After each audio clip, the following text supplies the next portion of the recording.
Kane serait le personnage le plus humain de la série. Et c'est drôle de se dire ça parce que c'est le seul personnage qui ne l'est pas réellement. Et oui, même si Kane est une IA qui dans les premiers épisodes semble juste buggé et erratique, ce dernier est en réalité le personnage avec la plus grande tranche d'émotions et de traits de caractère de toute la série. Ce qui est le plus marquant chez lui, c'est son introspection. Il se remet tout le temps en question et sa rédemption est bien écrite et très bien amenée, contrairement au reste de la série qui est selon moi trop ouverte et sujet à interprétation. Avec Kane, on passe vraiment par toutes les émotions possibles et par tous les visages que l'on pourrait imaginer dans la série. De la peur pour la scène de la suppression, de la colère pour la scène du bureau, ou encore plus simplement de la joie avec le tête-à-tête entre lui et Jax. Voir et savoir qu'au fur et à mesure de la série, Kane change progressivement, montre à quel point ce n'est pas juste une simple IA débile qui répète les phrases qu'on lui a apprises, mais quelqu'un doté d'un vrai cœur. Dans une série, lorsqu'un personnage ambigu, voire carrément antagoniste, au début finit son arc rédemptif, c'est souvent qu'il arrive à terme à son développement du personnage. Et ça fait plaisir d'avoir un vrai arc de personnage terminé dans Digital Circus, étant donné que le reste se base sur une fin un peu trop ouverte. Réussir à donner cette variété d'émotions à un personnage qui n'est pas censé en avoir de base et aussi bien amené dans l'histoire,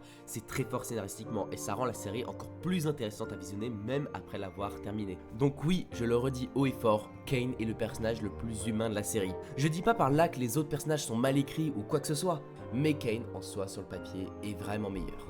Dites-moi en commentaire votre avis sans m'insulter s'il vous plaît.